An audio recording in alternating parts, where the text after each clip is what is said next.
একটা সময় বাংলাদেশ বিমান বাহিনীর সুনাম ছিল বিশ্বজুড়ে। সেই বিমান বাহিনী ভারত ও পাকিস্তানের পাশে দাঁড়ানোর ক্ষমতা রাখত। অথচ আজ ভারত পাকিস্তান কোথায় চলে গেছে আর বাংলাদেশ বিমান বাহিনী কোথায় পড়ে আছে? বাংলাদেশ এয়ারফোর্সের হারানো গৌরব সম্পর্কে জেনে নিন। ৮০-র দশককে বলা হয় বাংলাদেশ বিমান বাহিনীর শ্রেষ্ঠ সময়।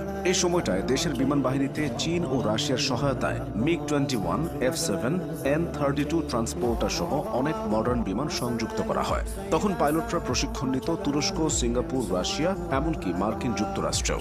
১৯৯০ সালের দিকে বাংলাদেশ বিমান বাহিনী নিজস্ব রাডার নেটওয়ার্ক এবং ground control interception GCI system চালু করেছিল, যা তখনকার প্রেক্ষাপটে অনেক উন্নত ছিল। কিন্তু ২০০০ সালের পর থেকে এই উন্নতির ধারা থেমে যেতে থাকে।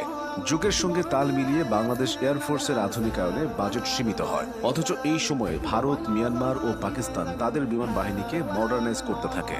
F-16, Su-30, রাফাল, JF-17 এর